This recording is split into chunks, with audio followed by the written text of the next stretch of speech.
I am so excited to introduce our speaker today to talk about advocacy.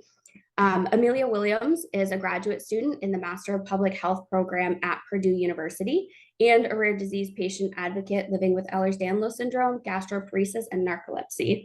Her advocacy journey began in 2019 when she co-founded the Vanderbilt Alliance on Disability and Condition, which is a student group dedicated to disability advocacy on campus. Since then, she's become an active member of the Young Adult Rare Representatives, or YAR, through the Every Life Foundation, where she advocates for policies affecting the rare disease community. She's still very involved with them. She has participated in meetings with Congress, a focus group on medical self-advocacy, which she'll talk about a lot, their Speakers Bureau, and their Leadership Academy. Her most notable advocacy accomplishment is co-leading the effort to establish a rare disease advisory council in Indiana through state legislation. Excuse me, I can't speak this morning. And she's also a Rare Is scholar and a Salix GI scholar. And she likes to play wheelchair basketball and wheelchair tennis and spend time with her family and friends and her dog, Cosmos. So with that, thank you so much for joining us, Amelia, and I will turn the floor over to you. Thanks, Maisie, and welcome everyone. I'm really excited to be here today and talking to you.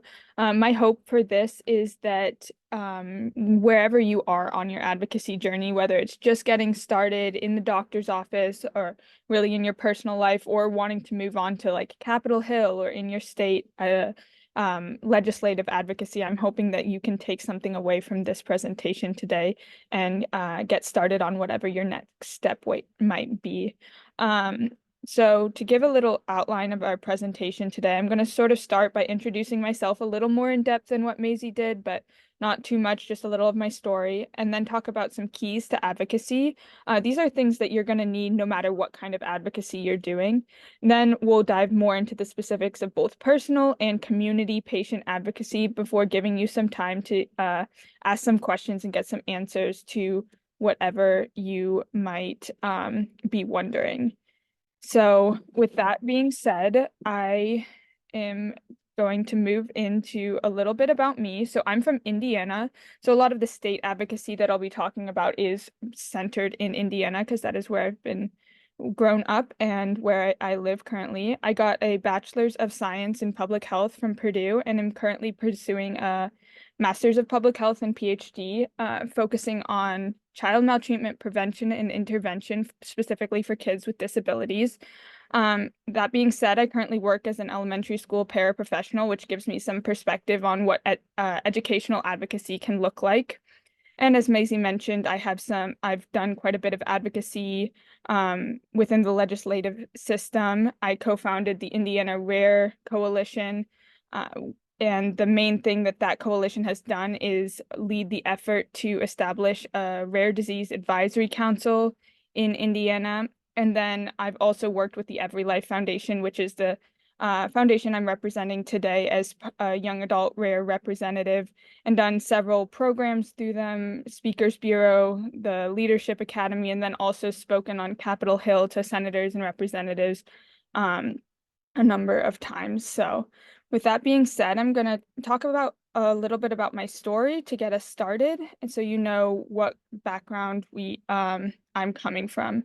So while I've had a rare disease my entire life, the effects really started for me around 2018, 2019, maybe a little earlier than that, when my GI system mostly shut down. And we didn't have a diagnosis for that at that point, and I went through a lot of testing and a long diagnostic odyssey, as many of you might be familiar with, to try to figure out what was going on. And I ended up diagnosed with gastroparesis after about 4 years of searching for answers, having a feeding tube placed without knowing what was going on. And for whatever reason, living in a smaller town and smaller hospitals, my doctors just were not familiar with gastroparesis and did not run the tests that would have shown that diagnosis. So I ended up with a feeding tube, which I still use today. I also have a port for supplemental hydration. And then a number of other diagnoses has come along the way, including Ehlers-Danlos syndrome, an undiagnosed, likely genetic condition affecting my nerve function, my peripheral nerve function. So got a lot going on medically, but and at first that was really disabling. It took over my life, and I stopped school, I stopped work, I took a lot of time in the hospital at the doctor's office. And while I still do those things today, what really changed my story into one of empowerment was becoming an advocate. And so that's kind of why I feel it's so important to talk to you guys about this today. Because my story in advocacy changed me from just a patient to someone who has active control over my journey, and can help others and can live life to the fullest. And advocacy looks like a lot of different things to me. A lot of times we think of advocacy as flashy, as on Capitol Hill, advocating with senators, representatives, pushing for policy. And while I won't say that isn't advocacy, because it very much is and has been part of my journey, I think just as important is advocacy for yourself in the doctor's office, making sure that your voice is heard, that you aren't signing on to treatments that aren't going to work for you, for whatever reason, making sure that you still get to participate in your community in ways that you enjoy. And so that's a huge part of advocacy, is not even on the legislative level, but on the personal level. And we'll talk a lot about that today. So some of the pictures you can see here are from my advocacy journey, things that have been important to me. In the middle here is my sister, my twin sister, and I on Capitol Hill this past March during Rare Disease Week. In the bottom left, you can see me in some of my wheelchair basketball team. Advocating to be part of recreation is a huge thing for me and has really changed the way that I see my disability and see myself as well.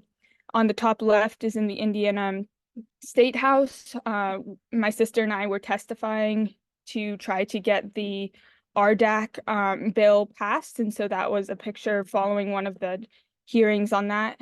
And then the bottom left is me and my service dog advocating in education. So at Purdue, and my journey there has been super important to my success.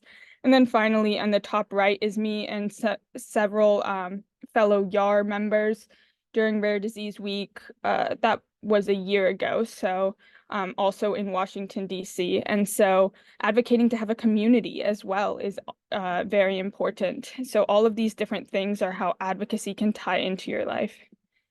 No matter where you are, though, in your advocacy journey, there are several keys that you have to keep in mind. These are things that are going to be important, whether you're advocating to your doctor, to a nurse, or to a senator or representative. And so I kind of developed these 4 keys, which is knowledge, assertiveness, persistence, and respect. Without any one of these things, you're going to face some significant obstacles in your journey. First of all, knowledge. What are you asking for? What is it that you want? And what are the effects that's going to have, both positive and negative, both for yourself and for other people? Also knowing what resources and rights that you have to help you achieve your goal.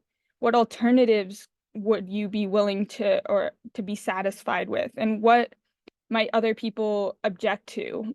These are all things that you, to have a really successful advocacy journey, should probably prepare and research and learn about before actually asking for whatever it is. And then there's assertiveness. Oftentimes, society portrays disabled people as meek, as not having a voice, as needing people to speak for them. And that's a narrative that needs to change. You can be assertive no matter your physical ability, no matter your ability to eat, no matter your ability to walk, whether you talk through ASL, through English, through AAC. No matter what, you have a voice, and assertiveness is going to be key in your advocacy journey. Are you willing to stand up and ask for what you need, even when other people don't want to give it to you, don't want to listen? When people are talking to, the person standing next to you and not you, are you willing to jump in and say, hey, I can speak for myself? These are all things that are going to be important in being successful in your advocacy journey.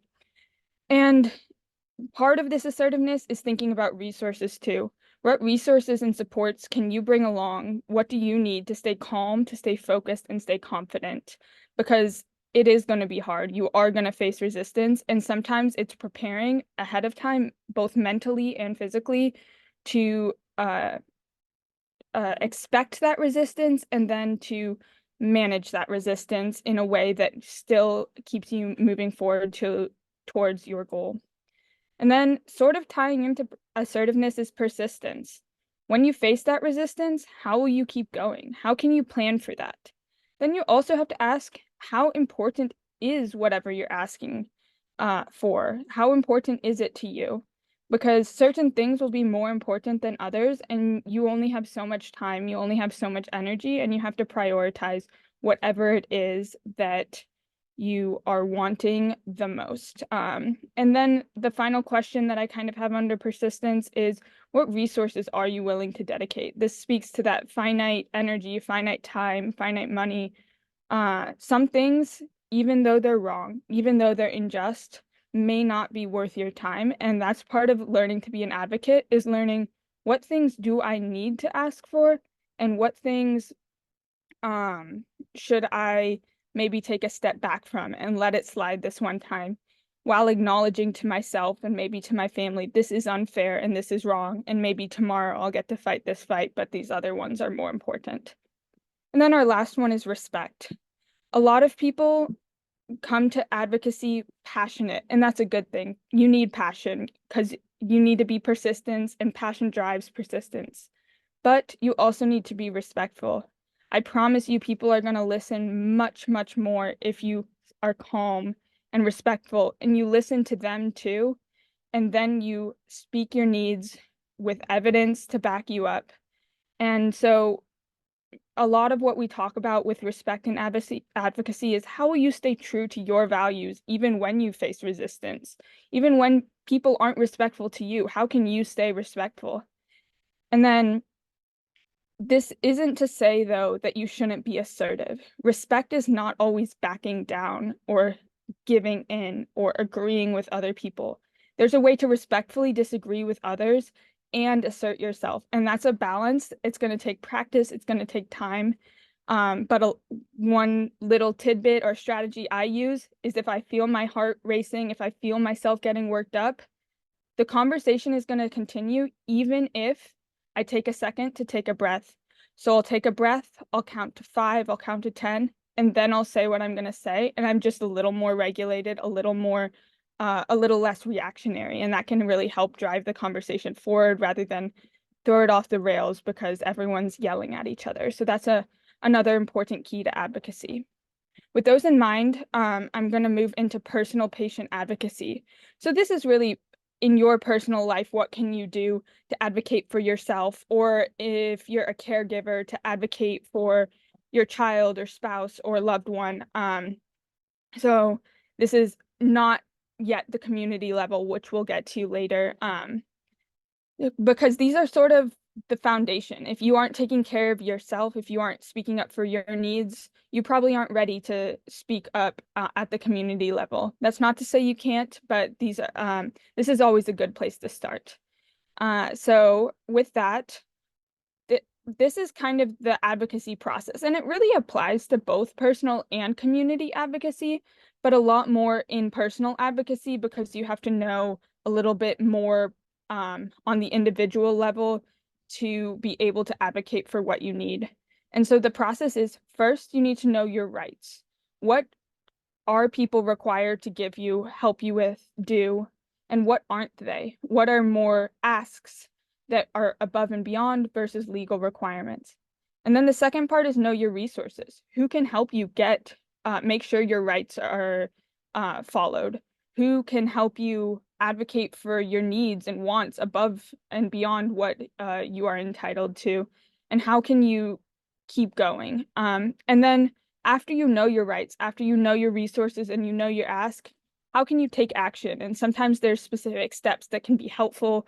And so for each of we're going to go through a few different topics of personal patient advocacy and sort of go through this process of know your rights, know your resources, and then take action and see what kind of lies within each level of personal advocacy. Our first one is healthcare. So at the doctor's office, if you're in the hospital, even with home health care or nursing, those kind of things, that all applies to this. And in the end, a lot of doctors, they do have a position of authority, but you deserve to have your voice heard. And that's what you need to remember in this process. It can be overwhelming. There's a lot of things to manage, insurance, doctors, referrals, all of the things. But in the end, you still have rights. And these are rights that are laid out in law, laid out in the medical system, and we're often not told about them. So I'm here to tell you about them. The first thing is you have a right to be respected and treated with dignity. You also have a right to privacy and confidentiality. You may have heard of HIPAA. That's protections of your health information, and it means that your doctors can't just go talk to their friends about what's happening to you. It means that you have a right to things in a lot of contexts, like a private room to discuss your medical treatment and diagnosis. You also have a right to seek a second opinion. No doctor's word is final, and you can always seek a second opinion. There's also rights to receive copies of medical records. Now, there may be certain protections or processes you have to go through. Part of that is because of HIPAA. They don't want anyone to just receive copies of your medical records, but in the end, this is a right that you have. And then you also have a right to decide about continuing or ceasing your treatment. No doctor can force you to continue your treatment. There may be different considerations if you're under 18 and you have a parent or guardian. There's specific situations for that, but in general, you have rights to make decisions over your bodily autonomy, and that includes continuing or stopping treatment. And then this last one, reasonable accommodation for disability, kind of applies across the board: healthcare, education, pretty much any realm of life within the United States. The Americans with Disabilities Act, the ADA, you may have heard of, protects your right to reasonable accommodation for disability to access services, and that includes healthcare.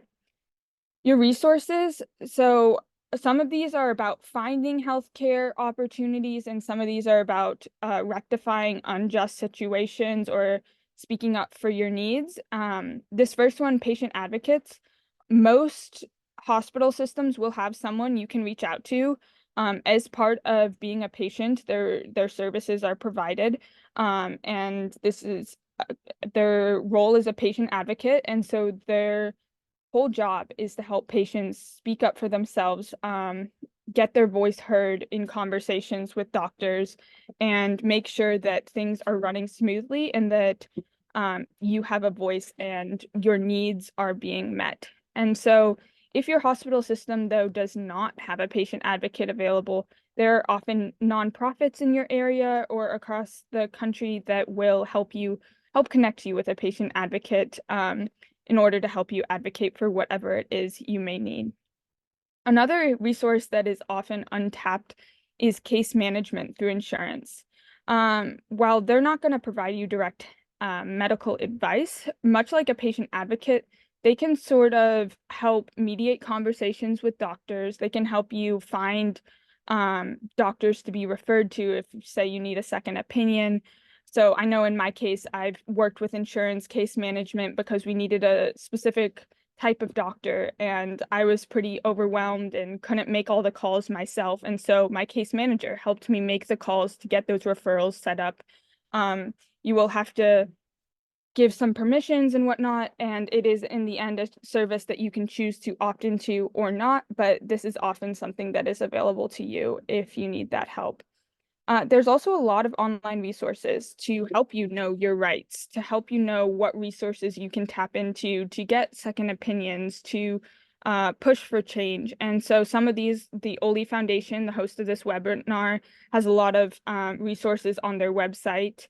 YAR, so my organization, has a healthcare guide that we put together, and that can be helpful. And then some other things, the Global Genes resource toolkits, government websites, the CDC, for example, puts together a lot of health information that is reliable. So just making sure that the site you're using is reliable, but in general, there's a lot of information online about your rights, about possible treatment options you can push for, all of the different things.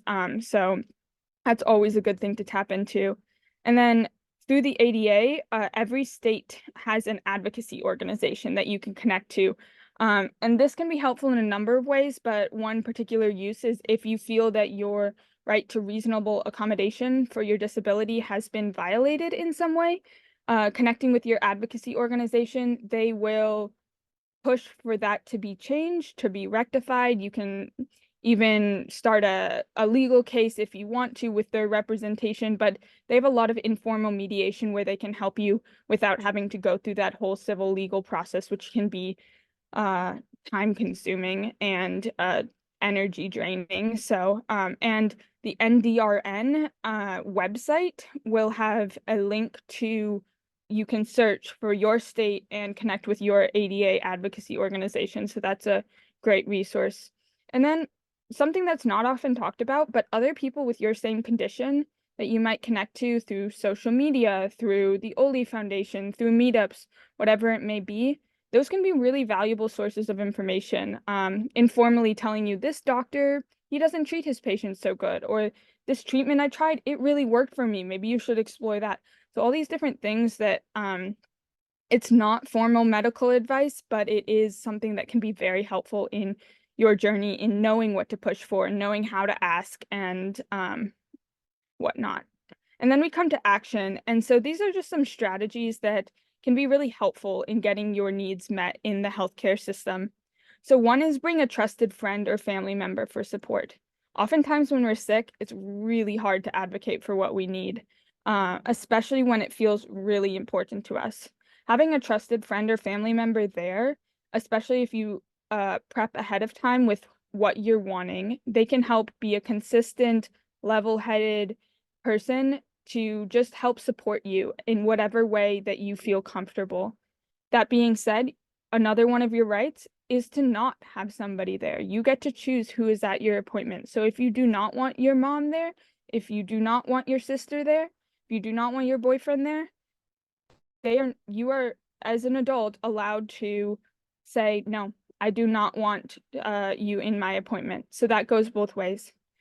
Another thing that can be really hard when you're pushing for a certain treatment or whatnot, but is also really vital, is you need to be open about your symptoms, your medical history, your wants, and your needs. Because in the end, the doctor can only help so much if he doesn't know what's actually going on. So even though it might feel really important to not mention something, if you feel like it's going to make the doctor not want to do a certain treatment, in the end, they need to know. And it will get you further in your treatment process and getting what you want if you are open about all of that, because the doctor may have resources to help you. And other strategies are to write out questions and concerns before your appointment. In the moment, it can be really hard to remember everything. I find that going through a list that I have prepared ahead of time can be really helpful. Similarly, take notes and document all interactions, especially if you're running into trouble getting what you want or need. This can be really helpful, especially if you're going to connect, say, with a patient advocate or an advocacy organization.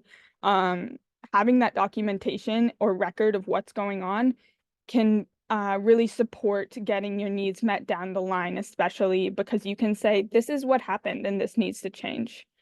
Then follow up on documentation. As we said, we have the right to receive copies of our medical records. And sometimes doctors don't get it right. People put things in your medical records that may not be true. And that can end up down the line being pretty consequential. And so one thing that you may want to do is scan through the notes or documentation or diagnoses from the visit and make sure everything is what you talked about and true to what you experienced. And then in the end, seek second opinions if you have to. That can be a really valuable resource. You are not tied to one doctor, one hospital, whatever. You can seek second opinions, and that can be really helpful. Moving forward from healthcare, we have education. And this is going to be pretty broad because there is a lot of different levels, types of education, public, private, primary, secondary, post-secondary. All of them have different sort of guidelines. But in the end, there's some big topics that I want to make sure we hit on. So some key policy to know is the IDEA, or Individuals with Disabilities Education Act. If you've heard of an IEP, Individualized Education Plan, that's dictated by the IDEA policy. It basically sets out a set of guidelines if you have a covered disability under that policy to make sure that your child is getting support in the educational setting. That's generally like a K through 12 kind of thing. 504 plan is if you have a disability, but it's not covered by IDEA, you might get a 504 plan under Section 504 of the Rehabilitation Act. This is more of a civil act. So it's rather than like a programmatic act. So there's not funding tied to it, and it's guided a little bit of a different way. But in the end, this is another way to get help and support for you or your child in the school system if they don't qualify for an IEP. And then there's a third lesser talked about, which is an IHP, or an individualized healthcare plan. This is often if it can be tied into an IEP or 504, but it's often separated if there's less of a direct educational impact or if there's a lot of healthcare needs. This sort of lays out a plan for, nursing care or things like that during the school day. In the end, the rights are to reasonable accommodation and to free, appropriate public education. So if you ever hear the word FAPE, that is a reference to free, appropriate public education. And it's also LRE, least restrictive environment. So they can't just separate you into a secluded classroom if that's not actually merited by your disability, just because it's easier for them. So it has to be the least restrictive environment. And exactly what FAPE means or LRE means is a little different for IEP versus Section 504. Section 504 generally tends to be in the general education section setting, whereas IEPs can mix special ed and general education. But that's sort of a really broad overview. And at the college level, there's a whole different set of things, but there should be a disability resource center you can work with as well. Some resources in this space are the AAPD, the American Association of People with Disabilities. They have some great resources on their site and people you can connect with if you feel like you're encountering problems with any of this. Also, if you have an IEP and you're just not agreeing with your IEP team, you can request a mediator. They will, it's sort of an outside party that's not on the IEP team that can sort of hear your thoughts, hear the teacher's thoughts, hear the IEP team's thoughts, and mediate what's going on and make sure that everyone is following what they should be doing. And then the State Department of Education, this is the body that oversees all of the public education, so it can have a lot of helpful resources as well.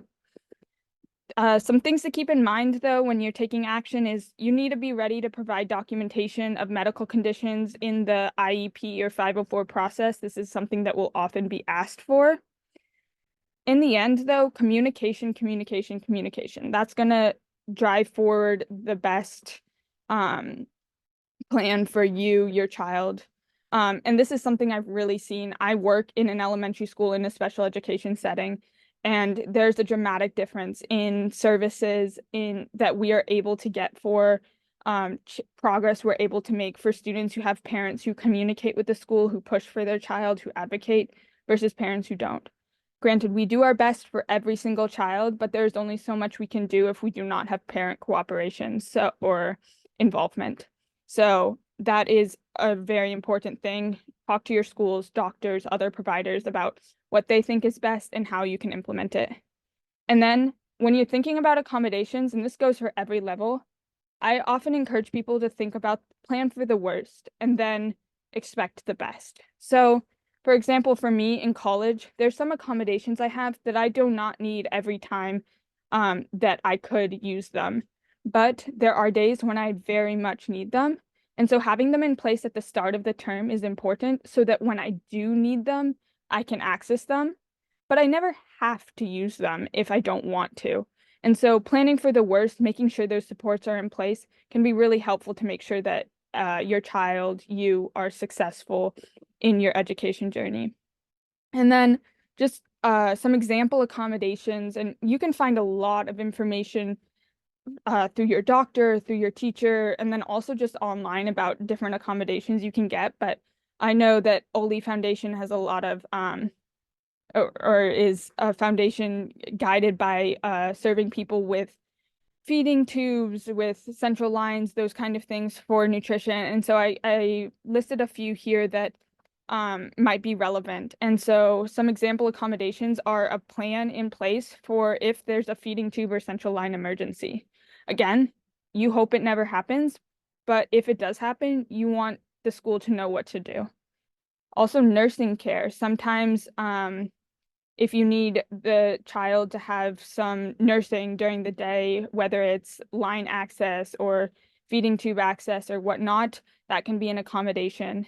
And then if there is oral eating or even tube feeding, extra time for meals, access to food at non-meal times, like throughout the day. Oftentimes people think of this in terms of like diabetes care, where kids might need access to sugar throughout the day, but it also applies to people who have different kinds of feeding struggles. They might need access to more consistent nutrition, like if they can only eat small amounts at a time or whatnot. So that's something you can also ask for. But again, online, there's a lot of great resources of types of accommodations you can ask for, and your medical team and education team should be able to support you in figuring that out. In terms of employment, there's, again, this is such a broad topic that there's so many things I could go into, but I'm gonna try to give you brushstrokes so that you can get started and know what direction to head into. One thing to note though, as I talk about, as this guy is holding up, there's a lot of regulations, but the same regulations do not apply to private small businesses with less than 15 employees than do the most businesses. So most businesses have all these rules about disability discrimination and all of these different things. And it's not that there's no rules, but there's different rules for those small private businesses. And so under the Americans with Disabilities Act, you have a right to reasonable accommodation to access all parts of hiring and employment. However, they're not required to figure out what you need without you asking them. So if you need an accommodation, you need to be prepared to ask them for it.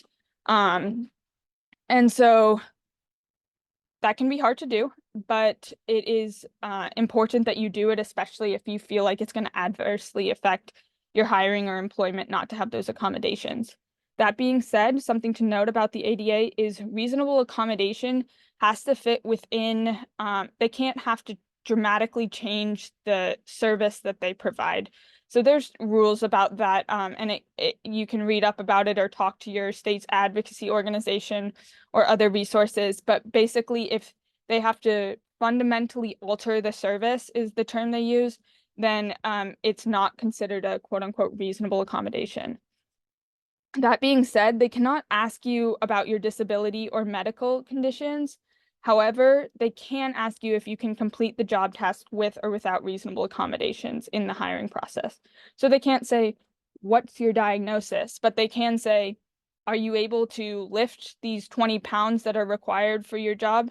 So that's sort of the difference there. And they cannot deny you employment, not give you a promotion, terminate you, make any adverse employment decisions solely on the basis of disability. And then the last thing is confidentiality. You do have a right to confidentiality. However, there's certain restrictions to this.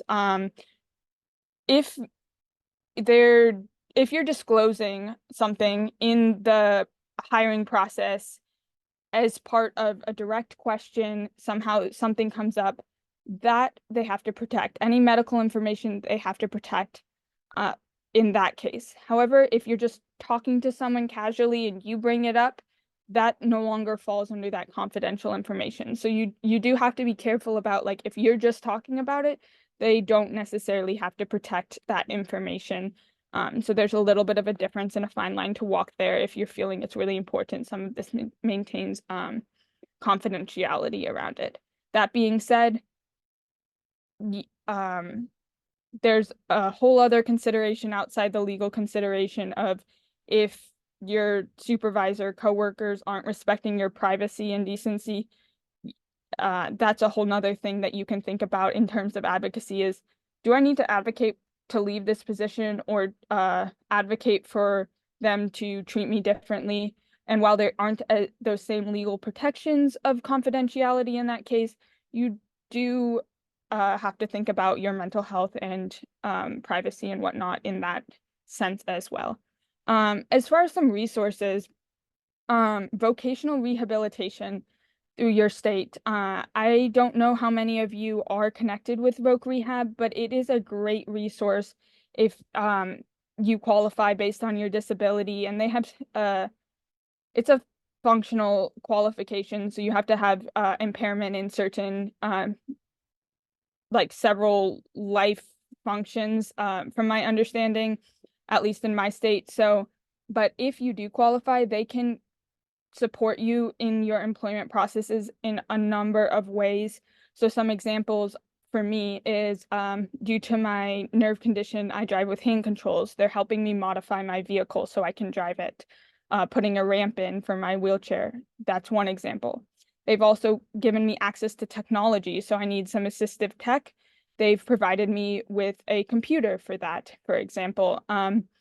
They also, if you are in need of a mobility aid or a certain treatment to be able to work, they can provide that. They short-term counseling, for example, for mental health diagnoses. So a large range of services. I could go on and on about everything they provide. So, but it's a great resource. It's free if you qualify for it. It is not income-based. It is disability-based. So that is a great thing to tap into. The Job Accommodation Network, I put this on here. This website has a great list of disabilities and associated accommodations that you can ask for. So if you're like, I'm struggling at work, but I don't know what to ask for, this is a great place to tap into. Then you also have Centers for Independent Living. It's these centers help people get employed, help people live independently with disabilities. And then Able Account, that's something you can look into further. I'm not going to talk extensively about it, but there's a lot of things that have income qualifications as far as disability services. Able accounts basically just means if you're disabled, it's a form of account that doesn't count fully towards your assets in certain ways. Varies, I believe, state to state. So it's something to look into if that would help you in any way. And then as far as action, you have to plan your conversations around accommodations. When are you going to have them? Where and with whom? So is it going to be best virtual or in person? Before you apply, during the application process, during an interview, after you're hired, when do you need to have them? Where? Is it best to do it at your place of employment or over the phone? With whom? Your supervisor? Do you want anyone else present? HR? There's a lot of different options here. As with the previously, you want to keep a record of requests and responses, and then you also have the option to file a discrimination complaint if all else fails. Although there are a lot of intermediate steps you can take within your organization, depending on where you work, before proceeding with that if you would like to. Lastly, recreation and community under personal advocacy. This is something that is often left off, but is so vital. People with disabilities and medical conditions have the right to community, have the right to recreation. And we often get so focused on the vital life functions, employment, ADLs, all of that, that we lose sight of life is supposed to be fun. And so getting into recreation and community is so vital. A couple of rights. The Rehab Act of 1973 prohibits discrimination against disabled students in school sports. You can read more about that online. ADA also applies. Again, this is such a broad category that it's hard to really dive deep into all of your different rights. But some resources, adaptive sports. There are so many adaptive sports for all sorts of kinds of disabilities. I play wheelchair basketball and wheelchair tennis. I love it. If you're in a power chair, there's power soccer. If you're blind, they have blind beep baseball. There's millions and millions of adaptive sports for all different kinds of disabilities. So it's definitely something to check out. There's patient organizations that can bring you community. They often have support groups, get-togethers, meetups. That's a great way to meet other people. Rehab hospitals, they often have recreation therapy, which will work with you to figure out what you like doing and get you involved in that in whatever capacity is possible. It doesn't have to be sports. It can be art. It can be knitting. It can be reading, book club, whatever, but recreation and community should not be lost in the disabled person's life. And so as far as action, what types of activities do you enjoy? What activities are culturally important? What does your family value, and how can we make sure every family member, regardless of disability status, is included? And what would inclusion look like? What accommodations can be put in place to make sure that that person is having fun, is included, feels important? And then could recreation goals be included in the IEP if they're in the K through 12 levels? Because this is something that often can happen and is overlooked by a lot of IEP teams, is that recreation goals can and should be part of that IEP if it's something that the student needs help with. And then something that is important to me is balancing inclusion, connection, and belonging. There is a place for inclusion. Inclusion is important. We should not have segregation of disabled students and disabled people from able-bodied, able-minded, whatever, neurotypical students. That being said, you also have to balance connection and belonging. Oftentimes, when you are constantly having to fight for inclusion, you overlook the fact that the disabled student feels more and more disconnected. So while you should pursue options that have inclusion, you should also consider adding on options that focus on connection and belonging. I know I have found so much value in YAR, Young Adult Rare Representatives. Every single person there has, or almost every, has a rare disease or a sibling with a rare disease. And there's a connection there that is different than if I was in a fully included environment. That being said, I also value going to school and not being in a segregated environment based on disability. So there's room for both, and you have to consider just getting all of those needs met. And then finally, connect with others to find resources, other patients, other advocates, other professionals in the field. They can all help you out with this. In terms of community patient advocacy, this is going to be a lot broader, but I'm going to introduce you to types of advocacy and then resources for them for getting started. So some opportunities, personal support. We're sort of going from the personal level all the way up to the broader level. So personal support. Is there a person with disabilities in your community that you can help out with? You can help them make phone calls. You can take them to appointments. That's a form of community advocacy. Volunteering, whether it's at a hospital, a nursing home, in someone's house, kind of ties into personal support. You can also share your story. Education matters.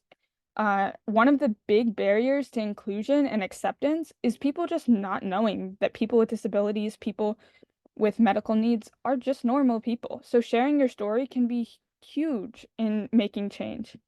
Oftentimes hospitals will also have advisory boards that you could sit on. Similar community organizations often have advisory boards that could use perspectives, whether they're centered all around disabled people or could use just the perspective of someone who has extra medical needs or whatnot.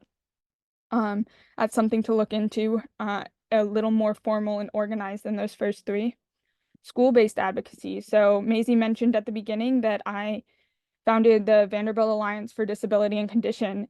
So that's an organization that brings together students at all levels, faculty, staff, anyone at the university who's passionate about the issue of disability and or lives with it themselves. And so that can be a great place to start. And oftentimes schools will already have them in terms of getting your advocacy journey in the school setting off the ground. Patient organizations, your condition, whatever it may be, likely has an organization dedicated just to that condition. So getting involved there. Legislative advocacy, so connecting with an organization that does advocacy on Capitol Hill, pushes for policy. There's a lot of different options here. I know like Every Life, for example, they're specific to rare disease, but that's legislative advocacy is going on Capitol Hill, talking to senators, talking to representatives, or at the state level, like I did with the RDAC. That all falls under legislative advocacy. Then there's nonprofit work. There's a lot of nonprofits in this space, and so you can get involved there.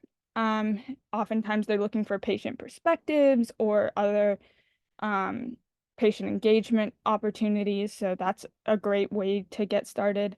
And then finally, regulatory patient advisory. So FDA also has some option like advisory boards for different conditions that you can look into. And I'm not going to go through in detail this list because I'm going to leave you guys with the slides as well. But I just compiled a list of organizations that can be really helpful in getting started in this journey. So Oley Foundation, that's the host of this webinar. The Young Adult Rare Representatives, which is the organization I come from, a group of young adults living with rare diseases or passionate about advocating for them. They host a lot of events throughout the year, getting people started in advocacy, sharing their story at all different levels. Patients Rising, that's brings together patients of all kinds. AAPD, a great association with lots of resources, but also lots of opportunities to connect with people with disabilities. The FDA Patient Representative Program, this is for giving patient perspective if you're living with a certain condition and they're researching it. Global Genes, this is genetic conditions and rare genetic conditions. They do a lot of advocacy there. Rare Youth Revolution, this is a youth-based organization, again, rare disease. A lot of these that I'm mentioning are rare disease affiliated because that is the space that I have done a lot of work in, but there's a lot of opportunities outside of that if your condition is not rare. Your Condition's Patient Organization, NORD, which is the National Organization for Rare Disorders, they have a lot of opportunities. And then rare disease advisory councils, that's groups of patients, nurses, doctors, educators, pharmaceutical reps come together and advise on legislation based in rare disease in your state individually. So that's just a lot of different options that you have of things you can check out to get you started in your advocacy journey. Now I am gonna take a breather and see if anyone has any questions. First of all, thank you so much. That was a ton of information, and you did a great job going through it. And just in case anyone is wondering, this recording will be available on our website as well as the slides, and we'll list many of the resources that Amelia mentioned. So don't feel like you have to like jot it all down or screenshot it or anything like that. We'll make it available to you. And just a reminder, a great place to start with that personal advocacy is learning how to tell your own story, like she said. And we'll be doing that on Friday. So shameless little plug for that. We did have one great question. Ed said, kudos to you in your advocacy journey. What has been most rewarding and what has been the most challenging or frustrating? Yeah, that's a great question. And something that we often don't think about and stop and reflect. And it can be really important to stop and reflect on our advocacy journey. So as far as most rewarding, I would say, is when I do something and I see change. So that it's that instant gratification thing. Sometimes not instant, but it's gratifying to see your work change. So for example, I spent a long time on the Indiana RDAC legislation, making sure it's drafted correctly, meeting with representatives and senators for Indiana, testifying in committees, speaking to media about it, getting people to email their representatives about it, really pushing to get it passed. So it was very, very rewarding when it passed. That was a super, super duper exciting thing for me. So that is one of those key moments that have been really rewarding. But at a much smaller scale, there have been wins similar to that that are very rewarding, but also just connection. That's one of the things that I love about advocacy is every step that I take in this journey, I have met other people similar to me, other people passionate about things that I'm passionate about that I don't often meet in my day-to-day life. Before joining my advocacy organization, I hadn't met many rare disease patients. And so just finding connection and belonging there has also been really rewarding, aside from those like big jump off the page wins that I've had. As far as challenging, I think one of the biggest things, I'm gonna give two answers to this one too. So one of the things was getting started. I had a really hard time figuring out what the heck I was supposed to do. Like I'm passionate about it. I want to make change. but there's so much information everywhere. I'm dealing with my own medical journey. I'm dealing with my own feelings and passions about everything. And there's not a guide to like getting started in this where I just click a link and it just takes me to get started. So that was one of the challenges I had. And one of the big things that YAR did for me is like I got connected with YAR and that sort of jump started things. But there are still times that I'm like, I have this idea, I want to get this done, but I'm just not sure how to go about it. But that's one of the things that getting connected with others in the community can really help, because between all the organizations working in this space, oftentimes someone has an idea of what you can do. But that is definitely a challenge. And then my other challenge would be feeling like it's worth it. And it is worth it. And I have made changes. And I can point to things that have happened in my life that wouldn't have happened, that have happened for other people that wouldn't have happened if I wasn't on this advocacy journey.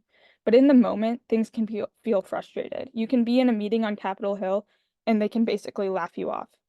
Now, they shouldn't be doing that. It's not a cool thing to do, but there are times that it happens, that they feel like there's other policy priorities. And so it can be really challenging when you're hitting those obstacles, when you're hitting those walls, to feel like it's worth it.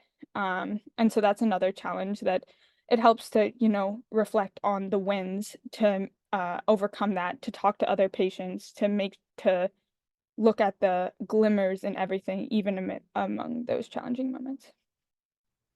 Thank you so much. Those were very thoughtful, honest answers, and I think you're totally right.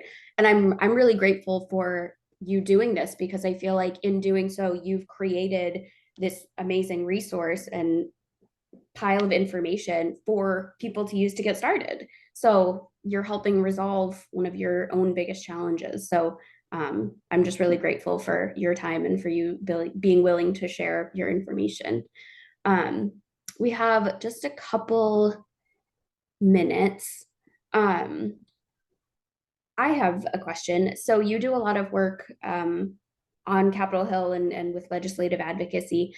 Um, how do you feel like that experience has impacted your self advocacy, like when you do have to communicate with providers and whatnot? Yeah, so I think there's a number of ways that it has. I was a little different than what I might encourage in other people. I sort of started with legislative advocacy and then figured out the personal advocacy.